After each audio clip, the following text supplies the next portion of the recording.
അപ്പോൾ ഇന്ന് ഞാൻ നിങ്ങൾക്ക് കാണിച്ചു തരാൻ പോകുന്നത് നമ്മുടെ ശ്രീ വിഷ്ണുപുരം ക്ഷേത്രത്തിലെ അവസാനത്തെ ദിവസത്തെ സമൂഹ സദ്യയാണ്. ഈ ആൻറ്റിയാണ് നമുക്ക് രുചികരമായുള്ള സദ്യ ഉണ്ടാക്കുന്നത്.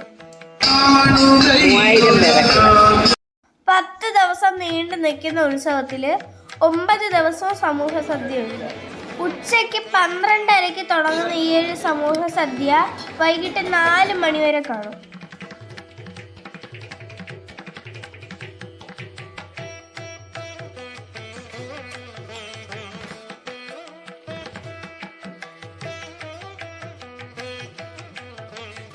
ഒമ്പതാമത്തെ ദിവസത്തെ സദ്യ എന്ന് പറയുന്നത് പൊതുവകയാണ്.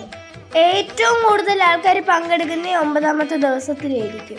എല്ലാ വർഷത്തെയും പോലെ ഈ വർഷം അതിമനോഹരമായാണ് കാര്യങ്ങളെല്ലാം നടന്നത്.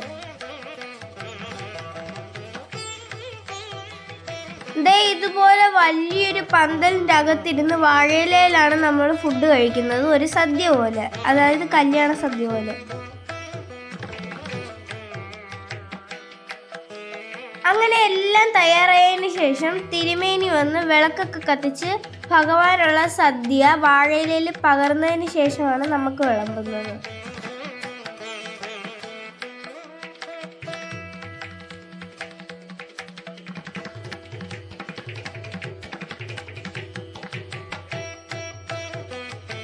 നമ്മുടെ ഈ ഒരു ചുറ്റുവട്ടത്ത് എല്ലാ കറികളോടും കൂടി 9 ദിവസം ഒരേപോലെ എല്ലാ കറികളോടും കൂടി സമൂഹ സദ്യ കൊടുക്കുന്നത് നമ്മുടെ ഈ ഒരു വിഷ്ണുപുരം ക്ഷേത്രമാണെന്നാണ് എനിക്ക് തോന്നുന്നത്.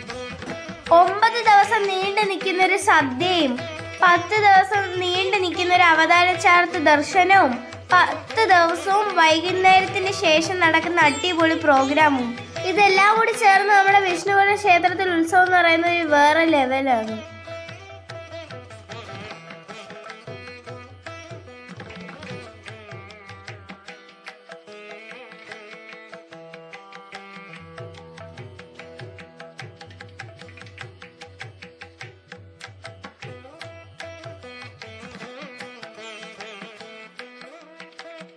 ഇത് കണ്ട ക്ഷേത്രത്തിന്റെ കോമ്പൗണ്ട് കടന്ന് റോഡിലോട്ട് നീണ്ടുള്ളൊരു ക്യൂ ആയിരുന്നു ഇന്നലെ. അപ്പൊ ഇന്നാണ് നമ്മുടെ വിഷ്ണുപുരം ക്ഷേത്രത്തിലെ ആറാട്ടും ഘോഷയാത്ര ലൈറ്റും എല്ലാം ഉള്ളത്. എല്ലാവർക്കും ഉത്സവ ആശംസകൾ.